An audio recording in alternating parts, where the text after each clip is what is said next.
வணக்கம். இன்னைக்கு உங்களுக்காக கதை சொல்ல வந்திருப்பது வியல் உங்கள் சக்கி. இன்னைக்கு நம்ம பார்க்க போற கதையின் பெயர் அக்கா ஒரு நிமிடம். கதைக்குள்ள போலாமா? பூம்பொழில் கிராமத்தில் பஸ் விற்றென பிரேக் அடித்து நிற்க வானதி பஸ்ஸை விட்டு இறங்கி அந்த பச்சை பசேல் புல்வெளிகள் நிறைந்த ஊரை சுற்றி பார்த்து கொண்டு அமைதியாக நின்றிருந்தாள். பஸ் கிளம்பி விட்டு சென்ற அந்த மண்புழுதி சற்று நேரம் அடங்கும் வரை அப்படியே நின்றிருந்தவள் பின்பு மெதுவாக ஊரின் உள்ளே செல்லும் அந்த ஒற்றையடி பாதையை நோக்கி நடக்க ஆரம்பித்தாள். அவள் மனது பல நினைவுகளை புரட்டி போட்டு மனதிற்குள் சிறு போராட்டமே நடத்தி கொண்டிருந்தன. சில வருடங்களுக்கு முன்பு இதே பாதையில் அவள் நடந்த போது எந்த விவரமும் தெரியாத அறியாத பெண்ணாக இருந்தாள். புதிதாக அறிமுகமான தனது கணவன் எப்படி இருக்கும் என்று ஊகித்து கொள்ள முடியாத புகுந்த வீடு என்று பல பயத்தாலும் குழப்பத்தாலும் சிக்கி தவிக்கும் மனதோடு ஆண்டவள் நடந்ததற்கும் இன்று வயதோடு சேர்ந்து உலக அனுபவத்திலும் முதிர்ந்திருந்த ஒரு பெண்ணாக அவள் இந்த பாதையில் நடைபோட்டு கொண்டிருந்ததற்கும் உள்ள வித்தியாசத்தை நினைக்க நினைக்க ஒரு புறம் வேடிக்கையாகவும் ஒரு புறம் வியப்பாகவும் இருந்தது அவளுக்கு. 2 அடுக்குகள் கொண்ட அந்த வீட்டு வாசலில் வந்து நின்றவள் சற்று நேரம் அதை அமைதியாக பார்த்து கொண்டிருந்தாள். திண்ணையில் ஒரு 6 வயதுடைய குழந்தை விளையாடி கொண்டிருந்தது. அதை வியப்பாக பார்த்து கொண்டு நின்றாள். அந்த குழந்தை வானதியை பார்த்து மெதுவாக அவள் அருகே வந்தது. நீங்க யாரு என்று கேட்டுக்கொண்டே தனது குண்டு குண்டு கண்களால் விழித்து அவளை பார்த்தது. அவளை வாஞ்சியோடு பார்த்து கொண்டே நான் உன்னோட என்று வாயுடைத்தவள் பட்டன் அமைதியாகினாள். அந்த குழந்தை ஒன்றும் புரியாமல் அவளை பார்த்து கொண்டே நிற்க, என்ன ரக்ஷிதா, யார் அது, யார்கிட்ட பேசிட்டு இருக்கிற என்று உள்ளிருந்து கேட்டுக்கொண்டு வெளியே வந்த அவளது அப்பத்தா வானதியை பார்த்து அதிர்ந்து நின்றாள். அவளது பார்வையில் ஒரு நிமிடம் கோபம், ஆவேசம், வேதனை அனைத்தும் பொங்கியது. நீயா என்று கேட்டுவிட்டு விசுக்கென்று திரும்பி உள்ளே சென்றாள். இதை பார்த்து கொண்டிருந்த ரக்ஷிதா மீண்டும் திரும்பி புன்னகை செய்து கொண்டிருந்த வானதியை பார்த்தது. பாப்பா, உன் பேரு ரக்ஷிதாவா என்று கேட்டுக்கொண்டே அந்த குழந்தையிடம் சென்றாள் வானதி. ஆமா என்று கூறிவிட்டு, அம்மா அம்மா, யாரோ அத்தை வந்திருக்காங்க என்று கூறிக்கொண்டே உள்ளே ஓடியது அந்த மழலை. வானதிக்கு அவளது பேச்சு சிரிப்பை வரவழைக்க மெதுவாக உள்ளே நடந்தாள். இதற்குள் அவசரமாக வெளியே வந்த ராமசாமி அவளை அதிர்ந்து பார்த்தவாறே வாமா என்று அழைத்து கொண்டே தள்ளாடியபடி அவள் அருகே சென்றார். கையில் இருந்த பேக்கை கீழே வைத்துவிட்டு அவரை கையெடுத்து வணங்கியபடி, எப்படி மாமா இருக்கீங்க என்று கேட்டாள். நல்லா இருக்கிறம்மா, நீ எப்படி இருக்கிற என்று தனது பஞ்சடைந்த கண்களால் அவளை உற்று பார்த்தார். நல்லா இருக்கிற மாமா என்று அவள் கூறிக்கொண்டிருக்க ரக்ஷிதா தன்னுடன் அவளுடைய தாயை அழைத்து கொண்டு வந்து, தோ இவங்க தான் அந்த அத்தை என்று காட்டியது. அந்த பெண்ணை பார்த்த வானதிக்கு ஒருவாறு அனைத்தும் புரிந்தது. அவளுடைய பரிதாபமான முகத்தை பார்த்து, நீதான வைதேகி என்று கேட்டாள். ஆமா என்று கூறிவிட்டு மெதுவாக அருகே வந்து அவள் கையில் இருந்த பேக்கை வாங்கி கொண்டு வாங்க என்று அழைத்துவிட்டு உள்ளே சென்றாள். வாமா போலாம் என்று ராமசாமி வானதி அழைக்க, அத்தை வாங்க என்று அவளது கையை பிடித்து கொண்டாள் ரக்ஷிதா. ஏய் குட்டி, இது உன் அத்தை இல்ல பெரியம்மா என்றார் ராமசாமி. கோபால் மாமா பேச்சை கேட்டு தான் வந்தது தவறோ என்று அவள் எண்ணிக்கொண்டிருக்க ராமசாமி கூறிய இந்த வார்த்தைகள் அவளுக்கு சற்று தைரியத்தை கொடுத்தது. உள்ளே சென்ற ராமசாமி அங்கிருந்த ஒரு சிறிய ஸ்டூலை எடுத்து போட்டுவிட்டு அதில் வானதி அமரும்படி கூறிவிட்டு அங்கிருந்த சேரில் அவர் அமர்ந்து சாய்ந்து கொண்டார். வானதி அதில் அமர்ந்ததும் வைதேகி தண்ணீர் சொம்பை கொண்டு வந்து அவளிடம் நீட்டினாள். அவளை பார்த்து கொண்டே அதை வாங்கி கொண்டு, எப்படி இருக்கிற வைதேகி என்று கேட்டாள். தலையை ஆட்டிவிட்டு அமைதியாக உள்ளே சென்றாள் அந்த பெண். வானதி ஏதோ யோசித்து கொண்டே தண்ணீரை குடித்தாள். ஆமா, இப்ப என்னம்மா செஞ்சிட்டு இருக்கிற என்று ராமசாமி கேட்டதும் பட்டன் அவரை நிமிர்ந்து பார்த்தவள், நான் இப்ப சென்னையில தான் இருக்கிறேன் மாமா. அங்க ஒரு ஸ்கூல்ல டீச்சரா வேலை பார்க்குறேன். கூடவே சோசியல் சர்வீஸும் பண்ணிட்டு இருக்கிறேன் என்று அமைதியாக தலையை ஆட்டினார். என்னங்க, பெரியவனும் லாவண்யாவும் வல்லத்துக்கு கிளம்பிட்டாங்க என்று கூறிக்கொண்டே அங்கு வந்தாள் அவரது மனைவி பூங்கோதை. என்ன திடீர்னு, நாளைக்கு சுரேஷுக்கு நினைவு நாள்னு தெரியாதா என்று ராமசாமி ஒன்றும் புரியாமல் அவளை பார்க்க, தெரியும், ஆனா தேவையில்லாதவங்க வந்திருக்கும் போது அவங்க எப்படி இருப்பாங்க, அதுதான் இவ இங்க இருக்கிற வரைக்கும் நாங்க இருக்க மாட்டோம்னு மருமக அவங்க அம்மா வீட்டுக்கு அவனை கூட்டிட்டு கிளம்பிட்டா என்றாள் வானதியை முறைத்தவாறு. இதை எதிர்பார்த்தது போல் வானதி அமைதியாக சிரித்து கொண்டிருக்க, என்ன கொத, ஏன் இப்படி என்று ராமசாமி கேட்பதற்குள், மாமா, நாங்க சொல்ல சொல்ல கண்டவங்களுக்கு நீங்க தகவலை சொல்லிவிட்டீங்க. அவங்கதான் உங்களுக்கு அவ்வளவு முக்கியமா போனதுக்கு அப்புறம் நாங்க என்ன சொல்ல முடியும்? அதுதான், அவங்க கிளம்புற வரைக்கும் நாங்க இங்க இருக்க விரும்பல, கிளம்புறோம் என்று கூறிக்கொண்டே அங்கு வந்தாள் அந்த வீட்டு மூத்த மருமகள் லாவண்யா. அவளுடன் அவளது கணவன் ரமேஷும் வந்து தூண் ஓரம் நின்று கொண்டான். அவனது பார்வை ஒரு தரம் வானதியிடம் சென்றாலும் மறுநிமிடம் பட்டென தலையை குனிந்து கொண்டான். வானதி மெதுவாக எழுந்து லாவண்யாவை பார்த்தாள். எப்படி இருக்கீங்க அக்கா என்று அவள் கேட்பதற்குள், இருக்காங்க, அதுதான் எங்களை சந்தி சிரிக்க வச்சுட்டு போயிட்டியே, அப்புறம் எங்க இருந்து நாங்க நல்லா இருக்க முடியும்? இப்பதான் அப்படி எல்லாம் ஓஞ்சுது, இப்ப திரும்ப எதுக்காக இங்க வந்த என்று அவளை பார்த்து கத்தி விட்டு, அத்தை, மாமா, நீங்க சொத்துல கித்துல அவளுக்கு பங்கு கொடுக்கறதா இருந்தா தாராளமா கொடுங்க. ஏன்னா இவ்வளவு தூரம் அவளை இங்க வர வச்சவங்க அந்த வரையும் செய்யாமல இருப்பீங்க. ஆனா அதுக்கப்புறம் நாங்க இங்க இருக்க மாட்டோம், அதைய மனசுல வச்சுக்கோங்க என்று ராமசாமியை பார்த்து கூறிவிட்டு பட்டன்னு திரும்பினாள். ஆமா, சொத்துல பங்கு புருஷன் முக்கியம் இல்ல, புகுந்த வீட்டு மானம் முக்கியம் இல்லைன்னு நம்மள அவமானப்படுத்திட்டு போனவளை வீட்டுக்குள்ள சேர்த்ததே தப்புன்னு நான் சொல்லிட்டு இருக்கிறேன். இதுல அவளுக்கு சொத்து வேறையா என்று கத்தினாள் கோதை. இதை கேட்டு லாவண்யாவிற்கு அப்பாடா என்றானாலும் அதை முகத்தில் காட்டி கொள்ளாமல், இத மாமா கிட்ட சொல்லுங்க, அவருக்கு எப்போ அந்த மருமக பேர்ல தான் கொஞ்சம் பாசம் அதிகம். அவ என்ன பண்ணாலும் அவருக்கு எதுவும் தப்பா தெரியாது, நம்மளே ஏதாவது எதனா சொல்லிட்டு இருப்பாரு. நாங்க வரோம் அத்தை என்று திரும்பினாள். அக்கா, கொஞ்சம் இருங்க, நான் உங்க சொத்துல பங்கு கேட்கவோ இல்லை இங்க உரிமை கொண்டாடவோ வரல. அவரோட இறப்புக்கு கூட வராம நான் இப்ப வந்திருக்கேன்னா அது அவருக்கு கொடுக்குற மரியாதை இல்லை. என் மகனோட முதல் நினைவு நாளுக்கு உன்னால வர முடியுமான்னு மாமா கேட்டுக்கிட்ட ஒரே வார்த்தைக்கு மதிப்பு கொடுத்துதான் என்றாள். லாவண்யா ஒரு தரம் அவளை முறைத்து பார்த்து விட்டு, வாங்க போலாம் என்று தனது கணவனை அழைத்து கொண்டு புறப்பட்டாள். போகிற போக்கில் அடுப்படி எட்டி பார்த்து, அடியே வைதேகி, இன்னும் 2 நாளைக்கு எங்களுக்கு ஒலைய வைக்காத, உன் சக்காலத்திக்கு விருந்தாக்கி போடு என்று கூறிவிட்டு சென்றாள். அவளது வார்த்தைகள் வானதியின் காதில் ஈயத்தை காய்ச்சி ஊற்றியது போல் இருக்க அவள் அமைதியாக ஸ்டூலில் அமர்ந்தாள். கோதை விசுக்கென்று முகத்தை திருப்பிக் கொண்டு உள்ளே சென்றாள். பெருமூச்சு விட்டு கொண்டு எழுந்த ராமசாமி, சரிம்மா, நீ உள்ள போய் குளிச்சுட்டு சாப்பிடு, நான் நிலத்துக்கு போயிட்டு வந்துடுறேன் என்று கூறிவிட்டு, அம்மாடி வைதேகி என்று அழைத்தார்.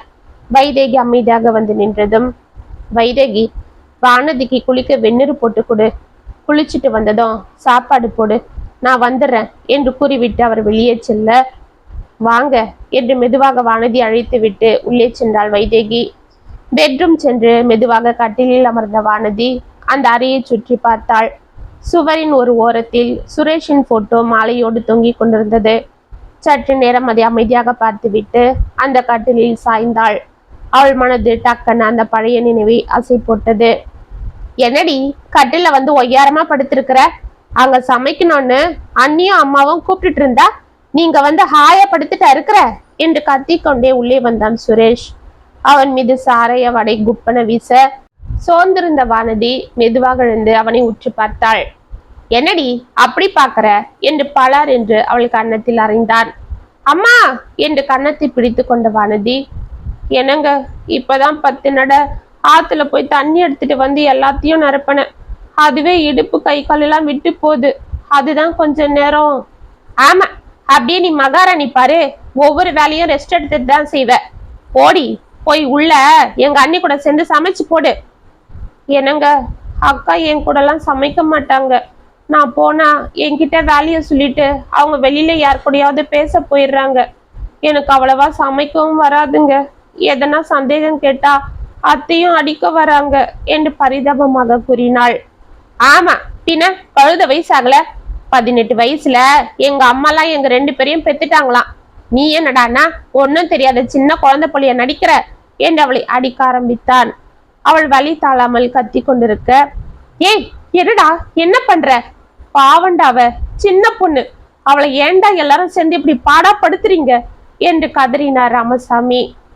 ஆமா, அவளை படுத்துறாங்க, அவ வேலையை செய்ய பால் மாறிக்கிட்டு நடிக்கிறா, நீங்களும் அவன் நடிப்புக்கு தாளம் போடாதீங்க. ஏய், அவ சும்மாவே பாசாங்கு காட்டுவா, அவளை தூக்கி போட்டு இன்னும் 4 மிதி மிதிடா என்று கத்திக்கொண்டே அங்கு வந்தாள் கோதை. அம்மா, என்னம்மா, அவ சின்ன பொண்ணு, அவளை போய் அடிக்க சொல்றீங்க? ஏ சுரேஷ், தள்ளி போடா என்று கூறிக்கொண்டே கீழே விழுந்து கிடந்த வானதியை பார்த்து இழித்தவாறே, என்னம்மா, முரட்டு பையன் நல்லா அடிச்சிட்டானா என்று கேட்டுக்கொண்டே அவள் அருகே வந்தான் ரமேஷ். அவனை பார்த்து பட்டனை எழுந்து கொண்ட வானதி, பரவாயில்ல மாமா என்று கூறிவிட்டு கடகடவனை வெளியே சென்று விட்டாள். ஏ, எதுக்கிட்ட அவளை போய் இப்படி அடிச்சிட்டு இருக்கிற? இப்பதான் கல்யாணம் ஆகி 2 மாசம் ஆகுது, அதுக்குள்ள இப்படி போட்டு அவளை அடிக்கிறியே, அப்புறம் அவ கோச்சுக்கிட்டு அம்மா வீட்டுக்கு போயிட்டா என்ன செய்வ என்றான். ஆமா, அவ ஒரு அனாதை கழுத. அவங்க சித்தப்பன் எப்படா இவளை தலைமுழுகுவோன்னு என் தலையில கட்டிட்டு கைய கழுவிட்டான். இவ எங்க போவா? அதெல்லாம் எங்கேயும் போகாது கழுத, விடுனா என்று தள்ளடி கொண்டு வெளியே சென்றான் சுரேஷ். ஒரு கல்யாணத்தை பண்ணி வச்சாலாவது இவன் திருந்துவான்னு பார்த்தா இன்னும் தான் இவன் அட்டகாசம் அதிகமா இருக்கு என்று தலையில் அடித்து கொண்டே சென்றார் ராமசாமி. ஆமா, என் புள்ளையவே எதனா சொல்லுங்க என்று கோதையும் உள்ளே சென்றாள். அக்கா, காஃபி என்ற வைதேகியின் குரலை கேட்டு பட்டண பழைய நினைவுகளில் இருந்து வந்த வானதி, வாமா என்று அழைத்தவரே அவளை பார்த்து கொண்டு எழுந்தமர்ந்தாள். மெதுவாக அவளிடம் டம்ளரை நீட்டினாள். அதை வாங்கி கொண்டு, வைதேகி, இங்க நீ என்று அவள் கேட்பதற்குள், ஏ கழுத வைதேகி, அங்க என்னடி இவ்வளவு நேரம்? சீக்கிரம் வா, அவகிட்ட எல்லாம் பேசுற வேலையை வச்சுக்காத. நேர மாட்ட நக்கர மாடு கெடுத்த கதையா? உன்னையும் கெடுத்துட்டு வா அந்த ஓடுகாலி என்று உள்ளிருந்து குரல் கொடுத்தாள் பூங்கோதை. தோ வந்துட்டான் அத்தை என்று வெளியேட்டி பார்த்து கூறிவிட்டு வானதியை பார்த்தவாறே வெளியே ஓடினாள். இன்னும் இவங்க மாறவே மாட்டாங்களா என்று சிரித்து கொண்டே காஃபி எடுத்துக்கொண்டு ஜன்னல் ஓரம் நின்று வெளியே பார்த்தாள். அவள் நட்டு வைத்த வாழைக்கன்றுகள், வேப்ப மரம், மாமரம், எலுமிச்சை செடி எல்லாம் அவளை பார்த்து நலம் விசாரிப்பது போல் தோட்டத்தில் தலையை அசைத்து கொண்டிருக்க வானதிக்கு மீண்டும் பழைய நினைவுகள் மனதில் உலா வந்தது. அந்த பயங்கரமான நாள் அவள் கண்களில் மிரட்சி ஏற்படுத்தியது. மாமா, என்ன செய்றீங்க? கையை விடுங்க என்ற ரமேஷின் கைகளில் இருந்து தனது கைகளை விடுவித்துக் கொள்ள போராடி கொண்டிருந்தாள் வானதி. இதோ பாரு, நான் சொல்றதை கேளு. வீட்டுல யாரும் இல்ல, நம்ம நிதானமா உட்காந்து பேசலாம். நான் உனக்கு எல்லாம் புரிய வைக்கிறேன். பேசாம என் பேச்சை கேளு, வா என்று அவள் இடுப்பை பிடித்து அணைத்து கொண்டான். சே, தள்ளிப்போ என்று அவனை ஆவேசமாக பிடித்து தள்ளினாள். ஏய், என்னடி ரொம்ப தான் ஓவரா பண்ற? நான் உன்னை என்ன பண்ணாலும் இங்க யாரும் ஒன்னும் கேட்க முடியாது. ஆமா, நானும் தான் கேக்குறேன். அந்த குடிக்காரனை கட்டிக்கிட்டு நீ என்னடி இங்க சுகப்படுற? அவனால உனக்கு எந்த சுகத்தையும் கொடுக்க முடியாது. அடி உததான் உனக்கு அவங்கிட்ட இருந்து கிடைக்கும். பேசாம நீ என்ன அட்ஜஸ்ட் பண்ணிக்கிட்டு என் கூட இருந்தா உனக்கு நான் எல்லாம் கொடுப்பேன் என்று அவள் அருகே வந்தான். ச, கேடு கெட்டவனே, உன்னை நான் எவ்வளவு மதிச்சேன்டா. நீ இப்படி ஒரு ஆளா? இதோ பாரு, நீ அடிக்கடி என்கிட்ட வர்றது, என் கையை தொட்டு பேசுறதுன்னு செய்யும் போதே நான் இதை அக்கா கிட்ட சொல்லியிருக்கணும். ஆனா மாமா முகத்தை பார்த்து பேசாம இருந்தேன். ஆனா நீ இப்ப இப்படி நடந்துக்கிறத அவர்கிட்ட சொன்னா என்னடி பண்ணுவாரு? என்னை யாரும் ஒன்னும் பண்ண முடியாது. இதோ பாரு, நான் உன் நல்லதுக்கு தான் சொல்றேன். இதெல்லாம் ஊர் உலகத்துல நடக்காதுதா. சொல்லு, யாருக்கும் தெரியாம நம்ம சந்தோஷமா இருப்போம். நான் உனக்கு எல்லாம் வாங்கி கொடுக்குறேன், உன்னை சந்தோஷமா பாத்துக்கிறேன். லாவண்யாவும் உன்னை திட்டாம நான் பாத்துக்கிறேன். அவருக்கு தெரிஞ்சா உன்னை வெட்டி போட்டுடுவாரு. கையை விடுடா என்று கத்தினாள். அவன் கிடக்கிறான் குடிகாரன், நான் பார்த்தாலே பயந்து ஓடுவான் என்று அவன் கூறிக்கொண்டிருக்க, ஏ வானதி, எங்கடி போய் தொலைஞ்ச என்று கத்தி கொண்டே அங்கே வந்தான் சுரேஷ். அவனை பார்த்து பதறி போன ரமேஷ் பட்டண வானதியை ஓங்கி அறைந்து விட்டு அவளை பிடித்து கீழே தள்ளினான். இதை பார்த்து சுரேஷ் திடுக்கிட்டு போக, என்னாச்சு என்று பதறிக்கொண்டு இருவரையும் மாறி மாறி பார்த்தான். ஏ சுரேஷ், வாடா, நல்ல நேரத்துல வந்த. ஏதோ சின்ன பொண்ணு, என் தங்கச்சி போலன்னு நினைச்சு அவளுக்கு எதனா உதவி செய்யலான்னு வந்தா அவ என்கிட்ட என்று தலையை குனிந்து கொண்டு பாசாங்கு செய்தான் ரமேஷ். என்னது என்ற ஆவேசத்தோடு கையை ஓங்கி கொண்டு சுரேஷ் வானதியிடம் செல்ல, ஒரு பெண் சிங்கமாகவே மாறிப்போன வானதி பட்டன எழுந்து நின்று அவன் கைகளை பிடித்து கொண்டாள். அவளை பார்த்து பதறி போன சுரேஷ், ஏய் என்னடி ஒழுக்கம் கெட்டவளே, ஏன் கையவா பிடிக்கிற? உன்னை ஒன்னும் தெரியாதவனு நினைச்சா என் அண்ணன் கிட்டயே நீ தப்பா நடந்துக்கிறியா என்று கத்தினான். ச, வாய மூடு. என்ன பார்த்தா ஒழுக்கம் கெட்டவன்னு சொல்ற? இந்த பாவிதான் என் கைய பிடிச்சு இழுத்தான். இதுக்கு காரணம் நீதான். நீ ஒழுங்கா இல்லாததால கண்ட நாயெல்லாம் உன் சாப்பாடுல வாய வைக்க வந்துடுச்சு என்று கத்தினாள். என்னடி என்னன்னு பேசுற? என் அண்ணன் அப்படி இல்லை என்று அவளை அடிக்க பாய்ந்தான். ஏய் சுரேஷ், என்ன இது, நிறுத்துடா என்று கத்திக்கொண்டே ராமசாமி அங்கே வர கோதையும் லாவண்யாவும் ஒன்றும் புரியாமல் அங்கு ஓடி வந்தனர். அவரை பார்த்த வானதி மாமா என்று ஓடி சென்று அழுது கொண்டே நடந்ததை கூறினாள். அப்பா, இவ பொய் சொல்றா என்று துடித்தான் சுரேஷ். சே, வாய மூடு. இந்த பொண்ணை நீ தப்பா பாக்குறத நானே பார்த்திருக்கேன். அப்பவே உன்னை கூப்பிட்டு கண்டிச்சனா இல்லையா? இப்ப அவகிட்ட நீ தப்பா நடந்துகிட்டு அவ பேர்லயா பழிய போடுற நாயே? அவளை பத்தியும் எனக்கு தெரியும், உன்னை பத்தியும் தெரியும். உன் தம்பி ஒரு குடிகார பையன்னு உன் வாழை இவகிட்ட ஆட்ட வந்துட்டியா என்று கத்தினார் ராமசாமி. இதை கேட்ட அனைவரும் ஆடி போக, ஏயா உனக்கு அறிவு இல்ல, உன்னை என்ன செய்யறான் பாரு என்று அழுது கொண்டே ஆத்திரத்தோடு ரமேஷ் இழுத்து கொண்டு உள்ளே சென்றாள் லாவண்யா. கோதை அதிர்ந்து நின்றிருக்க, புள்ளைங்க புள்ளைங்கன்னு என்னை கண்டிக்க விடாம தையில தூக்கி வச்சு ஆட்டினியே பாரு. ஒருத்தன் குடிகாரன், ஒருத்தன் பொம்பளை பொறுக்கி, அதுவும் வீட்டுக்குள்ளேயே தன்னோட தங்கையா நினைக்க வேண்டியவளையே கையை பிடிச்சு இழுத்திருக்கான் என்று தலையில் அடித்து கொண்டு சென்றார். சுரேஷ் தனது தாய் முறைத்தபடி உள்ளே செல்ல அவன் கைகளை பிடித்து கொண்ட கோதை, ஏய் உன் பொண்டாட்டி பொய் சொல்றாடா, அவளை நம்பாத. உங்க அப்பாவும் அவ பேச்சு கேட்டுதான் ஆடுவாரு. இதெல்லாம் பொய்டா. உன் பொண்டாட்டிக்கு லாவண்யா மேல பொறாம. அவ என் அண்ணன் பொண்ணு, அவ்வளவுதான் நான் தாங்குறேன்னு அவளுக்கு நினைப்பு. அதுதான்டா இல்லாததும் பொல்லாததும் சொல்றா. அதை கேட்டு உங்க அப்பாவும் ஆடுறாரு. நீயாவது நம்புடா. அம்மா நான் சொல்றேன் இல்ல, இந்தா நீ 1000 ரூபாய் கேட்டியே, இந்தா உனக்காக தான் எடுத்து வச்சேன் என்று அவசரமாக முந்தானையில் முடிந்திருந்த பணத்தை எடுத்து அவனிடம் கொடுத்தாள். அதை பார்த்து சுரேஷின் முகம் மாறி போக, அம்மா நீ ஒன்னும் கவலைப்படாதம்மா, நான் அவளை நம்ப மாட்டேன். எனக்கு நீயும் நம்ம குடும்பம் தான் முக்கியம். அவ கிடக்குறா, நான் போய் சரக்கு போட்டுட்டு வந்து அவளை மிதிக்கிறேன் பாரு என்று உற்சாகமாக வெளியே சென்றான். பெரியம்மா இங்க வரீங்களா, தண்ணில விளையாடலாம் என்று சிமெண்ட் தொட்டியின் மீது அமர்ந்து கொண்டு குரல் கொடுத்தாள் ரட்சிதா. பழைய நினைவுகளில் இருந்து வெளியே வந்த வானதி அந்த குழந்தையின் கள்ளம் கடுப்பில்லாத சிரிப்பை பார்த்து கொண்டே வரம்மா என்று கூறிக்கொண்டு வெளியே சென்றாள். அங்கு வைதேகி பாத்திரங்களை தேய்த்து கொண்டிருக்க வானதி குழந்தையிடம் அன்போடு விளையாடுவதை பார்த்து கொண்டே எழுந்து உள்ளே சென்றாள். சற்று நேரம் குழந்தையுடன் விளையாடி கொண்டிருந்த வானதி அவளை தூக்கி கொண்டு உள்ளே செல்ல, வாங்க சாப்பிடலாம் என்று வானதி அழைத்துவிட்டு அவளிடம் இருந்த குழந்தையை வாங்கி கொண்டு அமைதியாக சென்றாள் வைதேகி. வானதி சாப்பிட அமர்ந்ததும் ரக்ஷிதாவும் அவள் அருகே அமர இருவருக்கும் உணவு பரிமாறிவிட்டு அமைதியாக அருகே அமர்ந்தாள் வைதேகி.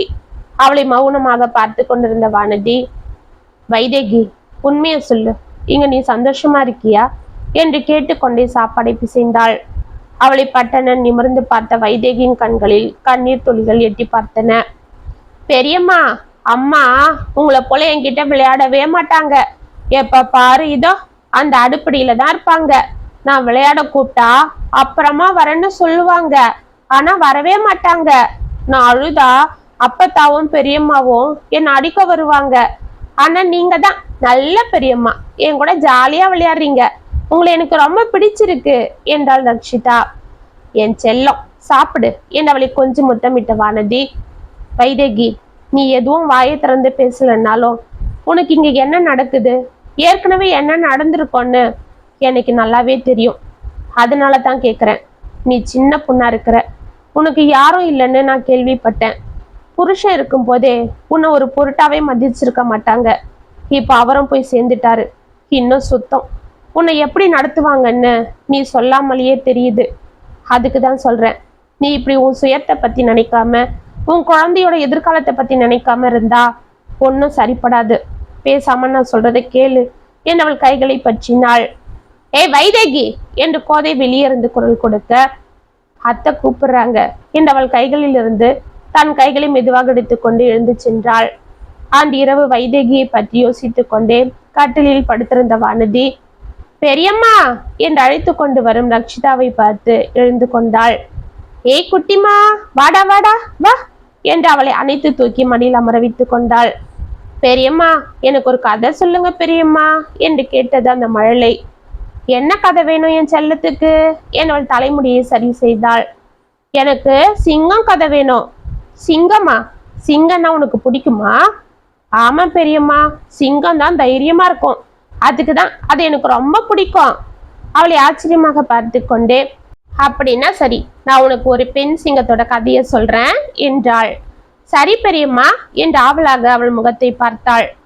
ஒரு காட்டுல ஒரு சிங்கம் இருந்துதான் என்று ஆரம்பித்து தன்னுடைய கதையை கூறிய வானதி, கடைசியா அந்த பெண் சிங்கம் தன்கிட்ட தப்பா நடந்துக்க பார்த்த ஆண் சிங்கத்தை நல்லா அடிச்சு போலீஸ்ல மாட்டி விட்டுட்டுச்சான்.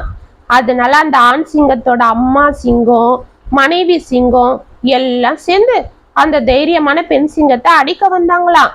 அந்த பெண் சிங்கத்தோட புருஷன் சிங்கமும் அதை கொல்லவே வந்துடுச்சான். உடனே அந்த பெண் சிங்கம் எல்லாரையும் எதிர்த்து அவங்கள தூக்கி போட்டுட்டு தைரியமா வெளியில போயிடுச்சான் என்றாள். அப்படியா? அப்புறம் அந்த பெண் சிங்கம் இப்ப என்ன பண்ணுது? இன்னைக்கு அது சுதந்திரமா தன் இச்சை போல காட்டுல சுத்தி வருது. இப்ப அதுக்கு தெரிஞ்சு போயிடுச்சு நமக்கு நல்லது நினைக்கிறவங்க யாரு, நம்மள ஏமாத்துறவங்க யாருன்னு. இப்ப அது தன்னை மட்டும் காப்பாத்திக்காம அப்பாவியான பாவப்பட்ட மிருகங்களையும் காப்பாத்துதான். அவள் வார்த்தைகளை வாயை பிளந்து கொண்டு கேட்டுக்கொண்டிருந்த ரக்ஷிதா, அப்படின்னா அப்படிப்பட்ட பாவமான மிருகம்லாம் யாரு பெரியம்மா என்று கேட்டாள். அப்பொழுது உள்ளே வந்து கொண்டிருந்த வைதேகியை பார்த்த வானதி, தோ உங்க அம்மா மாதிரி உள்ள சாதுவான வாய்சட்ட பூச்சிங்க தான், பயந்த சுபாவம் உள்ள மிருகங்கந்தா என்றாள். அவளை ஒரு தரம் நிமிர்ந்து பார்த்து விட்டு, ரக்ஷிதா வாமா படுத்துக்கலாம், பாவம் பெரியம்மாவை தொந்தரவு பண்ணாத, அவங்க தூங்கணும் இல்ல என்றாள். சரிம்மா என்று தனது தாயிடம் ஓடிய ரக்ஷிதா, பெரியம்மா நீங்க சொல்றது சரிதான், அம்மா சரியான பயந்தாங்கொல்லிதான், இங்க எல்லாரையும் பார்த்து பயப்படுவாங்க, தாத்தாவை என்ன தவிர. அதுவும் பெரியப்பா வந்தா அவங்க நடுங்குவாங்க தெரியுமா என்று சிரித்தாள். ரக்ஷிதா அப்படிலாம் பேசக்கூடாது என்னவளை வாரி எடுத்துக்கொண்டு, நீங்க படுத்துக்கோங்க, தண்ணி கொண்டு வந்து வச்சிருக்கேன், வேற எதனா வேணும்னா குரல் கொடுங்க, நான் இங்கதான் படுத்திருப்பேன் என்று குழந்தை தூக்கி கொண்டு திரும்பினாள் வைதேகி.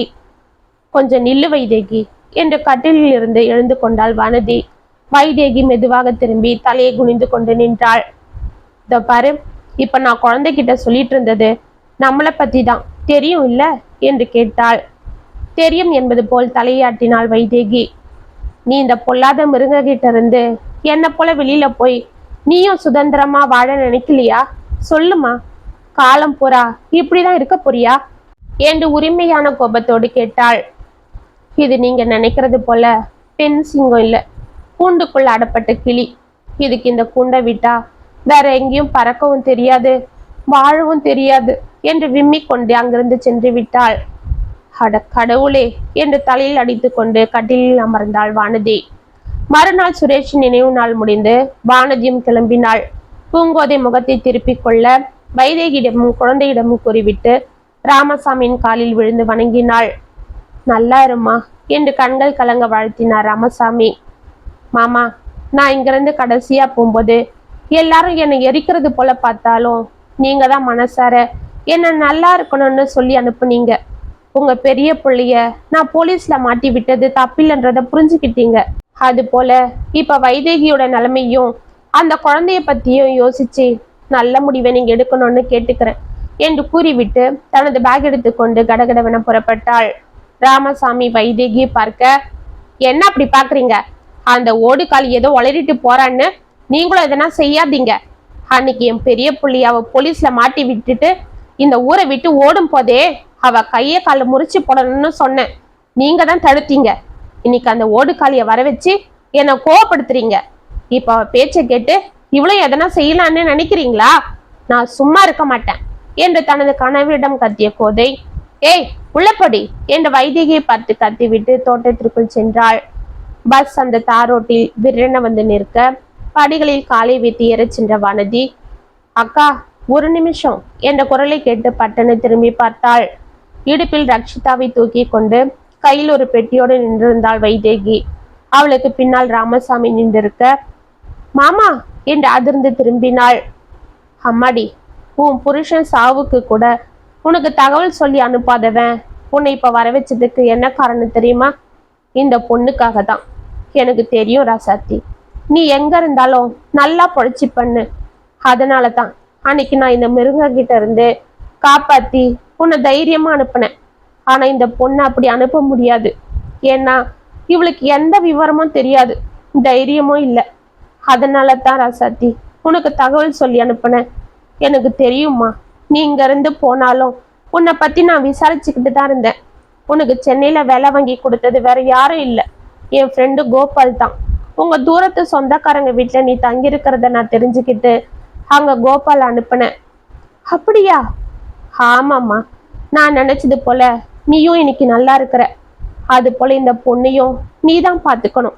இந்த குழந்தை இனிமே உன் பொறுப்பு.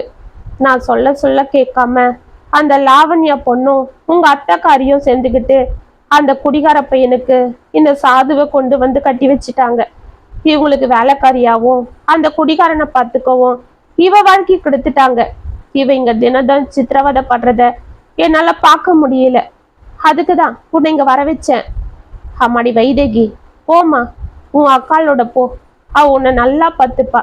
இனிமே அவதான் உனக்கு எல்லாம் என்று ரக்ஷிதாவின் தலையில் கையை வைத்து ஆசிர்வதித்து விட்டு வைதேகியின் கையை பிடித்து வானதியிடம் கொடுத்தார். ஏதோ குறையோட கிளம்பிய வானதிக்கு இப்பொழுது மனது நிம்மதியடைந்தது. அப்ப நாங்க வரோம் அம்மா, நீங்க கவலைப்படாதீங்க. வைதேகி இனிமே என்னோட பொறுப்பு. என் தங்கச்சியும் அவ குழந்தையும் நான் பார்த்துக்கிறேன் என்று வைதேகியிடம் இருந்த குழந்தையை வாங்கி கொண்டு பஸ்ஸில் ஏறினாள். நான் போயிட்டு வரமாமா என்று கண்கள் கலங்க தனது மாமனாரை அன்போடு பார்த்து கொண்டே வைதேகியும் பஸ்ஸில் ஏற வானதி அவளுக்கு கையை கொடுத்தாள். பஸ் புறப்பட்டது. ராமசாமி நிம்மதி பெருமூச்சு விட்டபடி தனது மேற்துண்டால் கண்களை துடைத்தபடி அவர்களுக்கு கையசைத்தார். இத்துடன் அக்கா ஒரு நிமிடம் கதை முற்றும். உங்களுக்காக நான் எழுதின இந்த கதை உங்களுக்கு பிடிச்சிருந்தா கமெண்ட்ஸ்ல சொல்லுங்க, லைக் பண்ணுங்க, ஷேர் பண்ணுங்க, மறக்காம சப்ஸ்கிரைப் பண்ணிக்கோங்க. மீண்டும் நாளைக்கு வேற ஒரு சுவாரஸ்யமான கதையோட உங்களை சந்திக்கிறேன். அது வரைக்கும் இணைப்பிலே இருங்க. இப்படிக்கு வியல் உங்கள் சகி.